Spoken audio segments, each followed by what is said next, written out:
I'm Chris Taljaard. I'm originally from South Africa, Cape Town. I've been in Saigon for around about 4 years. I do freelance design, photography and motion graphics.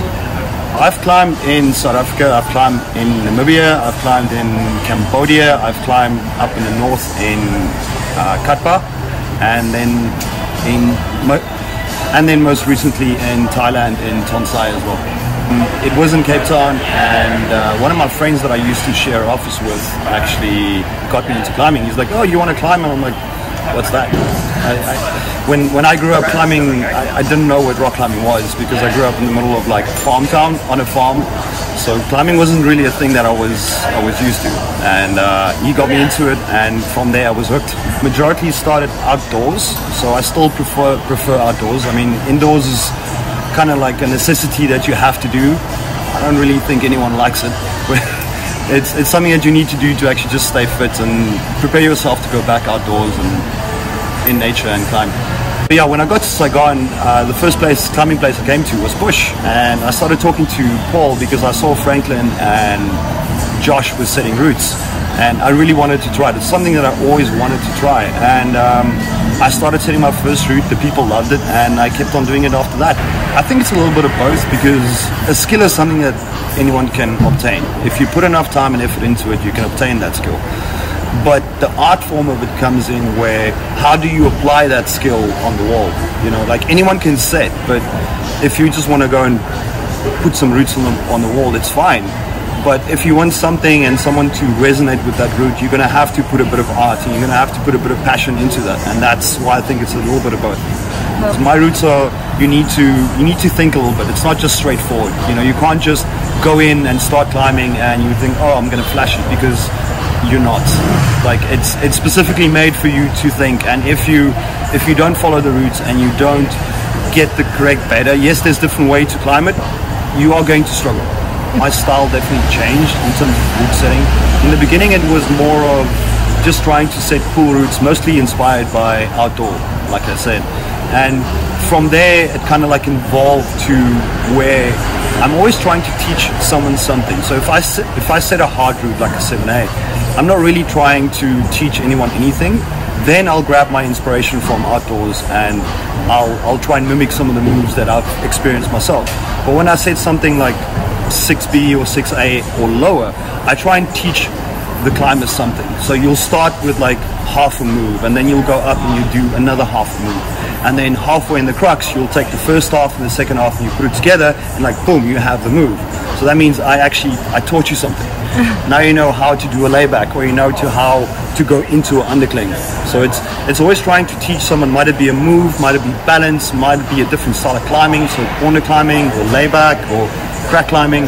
So it's always good to, on the lower routes, to teach the climbers something, because they might have never tried this before, and then now they do. Now, like, I know how to climb a crack, I know how to climb a corner, I know how to do laybacks, because they climbed the route that showed them how to do it. I think the inspiration to continue route setting is definitely feedback. It's a combination of a few things, but it's definitely feedback. You know, if some people don't even know that you set the route, which is nice.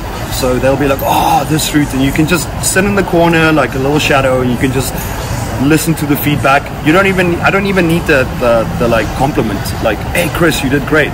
But just like me sitting in the corner and hearing them talking about my routes and how like they enjoyed it or they hate a certain part of it is good, because you take that feedback and you build that into your next route. So I think client feedback, might it be direct or indirect, is definitely inspiration. One of the inspiration. I would say if you're looking to route set and you've never done it before, there's definitely a few things that you need to take into consideration. I mean, you can't set routes if you haven't climbed before.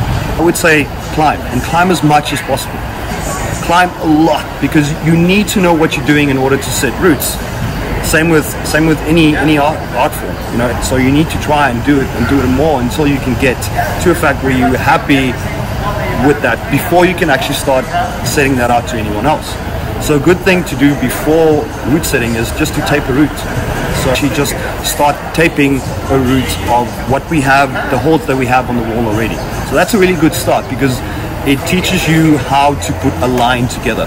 So it's all about the line. Like climbing, if you're doing anything from 6A up, it's all about the line and the sequence. So taping something will teach you how to make a sequence and how to put it together. And then from there, you can actually go and properly set a route. I don't think it's necessary for you to have outdoor experience in order to set a route, because it all depends on your personal style. Each setter over here at Push and all over, we have our own style, and you need to find that style. So that's why climbing more is a good thing, and also taping, because you need to find out what your style is and what you want to do. So climbing outdoors is not a necessity, because I know a lot of climbers that don't even, never will climb outdoors, but they climb indoors, they're quite good, and they actually route set, but they've never touched rock. It's just a different style, where you get outdoor style, you get comp style, you get different styles of setting, and you will then fit into one of those styles. A few things that you actually need to know before you can actually go on route set. So you need to learn rope safety. So it's always about the same as outdoors. You need to make sure if you are outdoors or if you're on the wall route setting, you need to be safe at all times. So you need to know how to set up a self-rappel. You need to know how to do certain knots in order to get certain equipment up, because most of the time you are hanging and dangling from the wall for like anything from an hour to 3 hours, depending on how hard and how complex the route is that you are setting. So you need to make sure that not only you, but the people below you are safe as well. So everything needs to be clipped in. You need to know what you're doing on your ropes, as well as your safety. Personal safety is a big thing. Easy routes are the hardest to set, because you have so many more factors that you need to take into consideration. Like, I need to teach a new climber something, so you can't just go and say, all right, so we're going to start with a heel hook and a layback on a 5C. No. Like, they barely know what a 5C is, so how can you start with complex moves? So you need to then build it up. So there's so many more factors that you need to build into it, where a hard route, I can just go and grab a few crimps, do a few hard moves with a few heel hooks, toe hooks, lean backs, laybacks, and then put it together and say, there you go, enjoy. Because the climber climbing at that level already knows what to expect when climbing that level. So easier routes are definitely harder to set, and it takes longer as well. Say yes and no. So you can always make any set of holds work. I can set a pretty hard route with just using jugs, for example, or I can set a ladder, a 4A, by just using jugs. But if you do have the choice to pick holds, the interesting the holds is the more options you have. So you can play around with holds, and if you have an interesting hold, that means I can hold it like this, I can hold it like this, I can hold it like this, or like this. So what you can do then is you can incorporate like 3 moves into one hold. So I'll start like this, then I'll move my foot up, and then I need to do this because now I need to move my left foot. Then from there I need to match, and then switch this hand back because now I'm going that way. So now we have like 4 moves on one hold.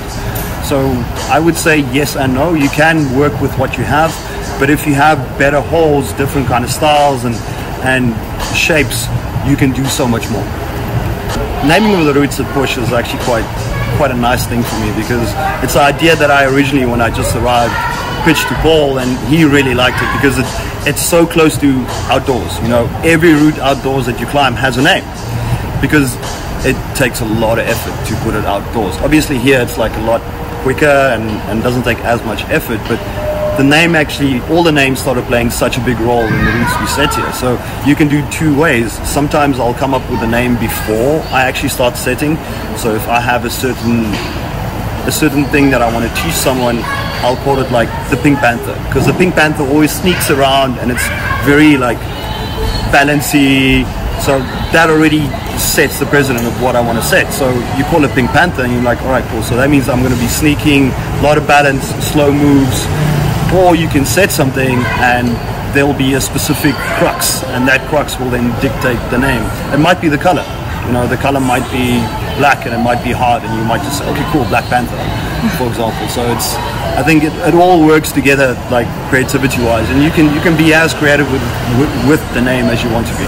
I have not. I've been with the guys setting routes outdoors, but I've never actually set my own route. That's kind of my next level where I want to go. I said before, so if you really want to start route setting, a good way to start, if you have the climbing experience, you don't need to be 7A, you don't need to be like 7B, you don't need a hard climber.